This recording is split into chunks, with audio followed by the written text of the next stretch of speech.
আসসালামু আলাইকুম। বার্তা নির্যাসে সবাইকে স্বাগতম।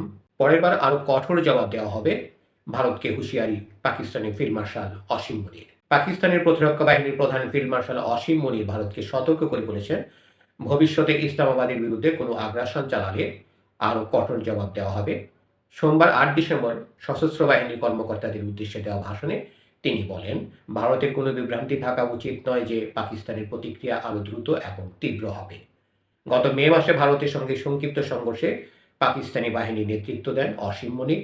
তিনি আফগানিস্তানের তালেবান সরকারের উদ্দেশ্যে বলেন, পাকিস্তান একটি শান্তিপ্রিয় দেশ, কাউকে এই দেশের সার্বভৌমত্ব, আঞ্চলিক অখণ্ডতার জন্য হুমকি স্বরূপ হতে বা এর সংকল্প পরীক্ষা করার অনুমতি দেওয়া হবে না।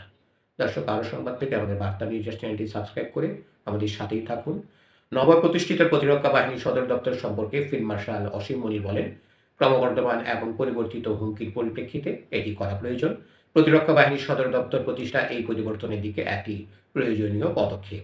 তিনি বলেন, প্রতিরক্ষা বাহিনীর সদর দপ্তর ৩টি বাহিনীর কার্যক্রমকে একীভূত করবে এবং তাদের সামঞ্জস্যপূর্ণ করবে। হাইকমান্ডের সমন্বয়ে ৩টি বাহিনী তাদের স্বায়ত্তশাসন এবং সাংগঠনিক কাঠামো বজায় রাখবে।